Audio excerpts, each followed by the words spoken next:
আসসালামু আলাইকুম, শুভ সকাল সবাইকে। আজকে খুব সকালে ঘুম থেকে উঠছি আর ওইটাই দেখি এত সুন্দর শিশির পড়ছে দুর্বা ঘাসের উপর, আর চারদিক একদম সাদা হয়ে গেছে কুয়াশা পড়া। তো কালকে থেকে কিন্তু আমরা এই ক্ষেতগুলা কাটা হয়েছে, মানে এই ধানগুলা সবার আগে পাকছিল, যার কারণে এগুলা কাটা হয়েছিল।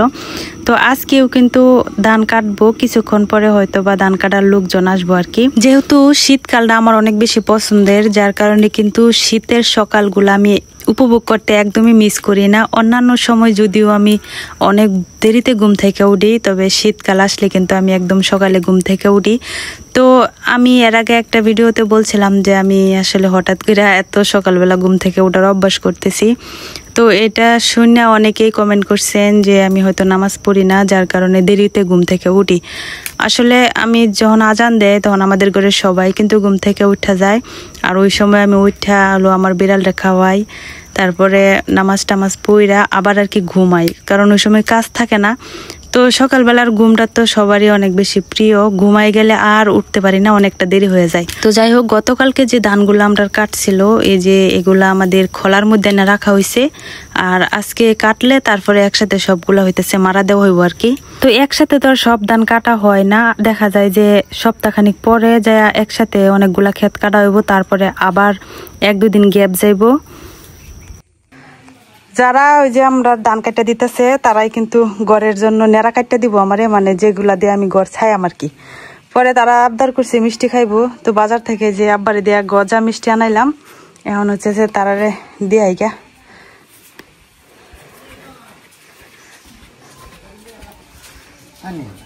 পানি। আগেকার দিনের মতো এখনো কিন্তু আমাদের গ্রামে লোকজন দিয়া ধানের বিনিময়ে ধান কাটানো হয়। তো এই যে দেখতেছেন, এরা সবাই কিন্তু আমাদের গ্রামেরই লোক, আর তারাই কিন্তু আমাদের ধানগুলা রোপণ করছিল, আর এখন তারাই কাটতে দিব। যদিও ধান কাটার মেশিন এখন আছে, কিন্তু আমাদের যেহেতু অনেক জমি, দেখা যায় কয়েকটা জমি আগে পাকে আর কয়েকটা জমি কিছু পরে। তো এইভাবে তো মেশিন 1-2 দিন পর পর আর কি আসবো না কাটটা দিতে। আর মেশিন দিয়ে আরেকটা অসুবিধা হইতেছে, মেশিনে ধান কাটার পরে বনগুলা ওই ক্ষেতের মধ্যে রাখা দেয়, তারপরে ওই ক্ষেত থেকে বনগুলা আনা অনেক অসুবিধা, অনেক সময় অনেক বন নষ্ট হয়ে যায়। তো বনের উপরে নির্ভর করে হইতেছে গরুর খাদ্য, বন নষ্ট করা যায় না। আর এই লোকজন দিয়ে ধান কাটাইলে তারা ধান বন একসাথে বাড়িতে নিয়ে আসে, এটা হলো সুবিধা। তো তারা যেহেতু ধান কাটার পাশাপাশি আমার ঘরের জন্য বন কাটতে দিতেছে, মানে নাড়া যেগুলোর বলি আমরা, যার কারণে তারা একটা দাবি করছে যে তোমার নাড়া কাটতে দিয়াম, কিন্তু আমরা মিষ্টি মুখ করাইতে হইব। পরে আব্বার বাজারে পাঠাইয়া পাইলাম হইতেছে গজা। তো এই গজা মিষ্টি তারা এখন খাওয়াইতেছিলাম, আর সবাই মিলে মজা করতেছিলাম আর কি। আমরা খাইছি, খেতাম না, মিষ্টি খাই না। ওই যে হ্যাঁ একটা একটা দি তো দোয়াটা হরো কি দোয়ার বাকালা খাইয়া পানি খাইয়া হাত দিয়ে লগে সরে গেলাম, মানে মিষ্টি আমরা হয়ে গেলাম, পেট করে বন্ধ দিলাম। আমি মুড়ি খাইতে খাইতেছি। এবার প্রথম ধান কাটা, আমরা প্রথম ধান কাটতেছি, আমার মহাজনে মিষ্টি খাওয়াইতেছে, আমরা মিষ্টি মুখ করতেছি, আলহামদুলিল্লাহ। আল্লাহ থাকবে। সবাই দিক দা খাওয়া দাওয়া করতেছে, আর এই যে ফাঁকে দেয়া গাছের থেকে সুপারি পাড়া হয়েছে, কাঁচা কাঁচা সুপারি আমরা গাছের। আরো অনেক সুপারি আছে, অনেক সুপারি এখনো গাছে রয়েছে, কিন্তু যেগুলা হইতেছে কাঁচা এগুলো রয়েছে, আর যেগুলা পাকছে এগুলা পাড়া হয়েছে আর কি। কয়দিন আগে আমি যে গাছের উপরে একটা মাচাং ঘর করছিলাম, তো ওই সময় আপনারা অনেকে বলছিলেন যে ছোট বাচ্চাদের জন্য সমস্যা হয়ে যাবে, অ্যাক্সিডেন্ট করতে পারে, আর এটা করা আমার ঠিক হয় নাই। তো এটার জন্য মূলত দেখানো, এই যে দেখেন কিভাবে সুপারি গাছে উঠে বাচ্চারা। আসলে গ্রামের বাচ্চারা এরকমই, তারা আগুন পানি গাছ কোনো কিছুই ভয় পায় না, কারণ ছোটবেলা থেকে এগুলা তাদের ট্রেনিং করা থাকে। তো সব দেখা যায় সব বাচ্চারাই কিন্তু গ্রামের গাছে উঠতে পারদর্শী। আর এখন পর্যন্ত এরকম বড় কোনো দুর্ঘটনা আমাদের গ্রামে ঘটে নাই যে গাছে ওঠার পরে কোনো বাচ্চা অ্যাক্সিডেন্ট করছে, আল্লাহ না করুক, আর হয়তো বা না ঘটুক এরকম ঘটনা।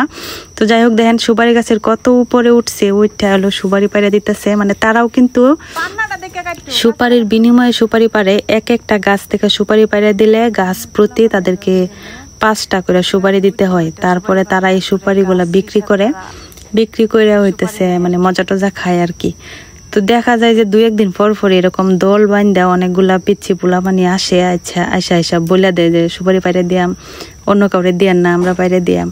তো আমাদের যেহেতু অনেক সুপারি গাছ আছে, দেখা যায় যে তারারে দিয়ে পারানো লাগে। তো আজকে অনেকগুলা সুপারি পাকছিল গাছে, এই সুপারিগুলা পারানো হইতেছে। আর আমাদের বাড়িতে তো সবাই কম বেশি পান খায়, যার কারণে সুপারিটা অনেক বেশি জরুরি আমাদের জন্য। কাঁচা সুপারি পারলে ভিতরে নষ্ট হয়ে যায়।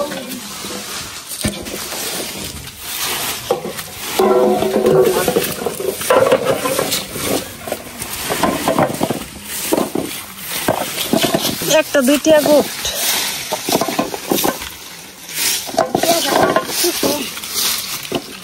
না না কইতেছে 2টাই রে বাসন একটা না সারা 3টে হয়েছে চাইছি না এটা তো অনেক বড় না বড় দাম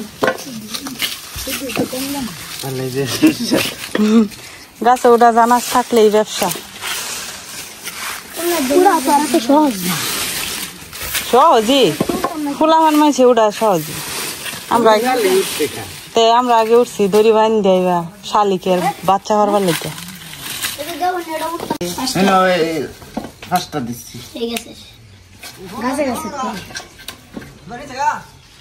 বুঝে নিতেছে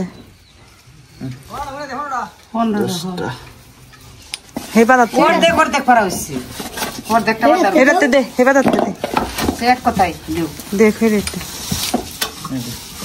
15টা 2-3 দিন পরে না আরেকটা গাছেতে ফারন যাইব একটু এটাই হইছে এবার বেলা রোজার মাস থেকে সুপারি কিনে খেতেছি বড়াইয়া হুকাত দিলাম তো এদিকে সুপারি টুপারি পাড়া শেষ। আর যারা সুপারি পাড়া দিছিল তাদেরকে সুপারির ভাগ দেওয়া হয়েছে। আর যারা মিষ্টি মুখ করতেছিল তারা মিষ্টি মুখ করা শেষ, এখন আবার তারা মাঠে ফিরে গেছে। কিছুক্ষণ আগে তারা যে ধানগুলা কাটে রাখছিল, এখন এই ধানগুলা একত্রিত কইরা তারপরে হলো বাড়িতে নিয়ে আসবো।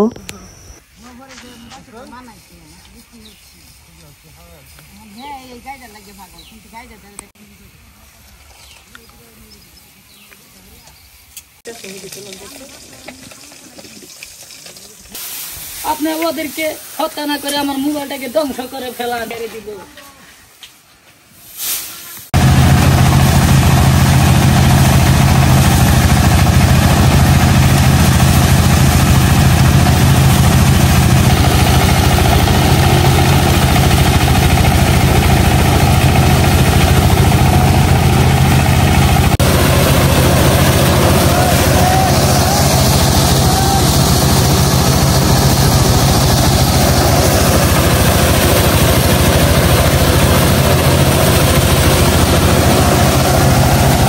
অবশেষে এই একদিনের ধান এগুলা মানে কাটা বাছা সবকিছু শেষ। তো যারা ধান কাটছিল তাদেরকে এখান থেকে ধান দিয়া দেওয়া হয়েছে, আবার যারা ধান ওই যে মেশিন দিয়া মারাই দিয়া দিছে তারারেও কিন্তু এখান থেকে ধান দিয়া দেওয়া হয়েছে।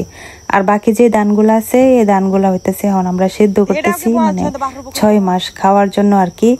তো যেহেতু এখনো অনেকটা রোদের তাপ আছে, শীত এতটা পড়ে নাই, তো সেদ্ধ ধানের কাজটা এখন শেষ করে ফেলানো হইতেছে। তারপরে হইতেছে ধান শুধু রোদ লাগাইয়া সংরক্ষণ করা হইব আর কি, বিক্রি করার জন্য, আর হইতেছে আতপ চাল বানানোর জন্য।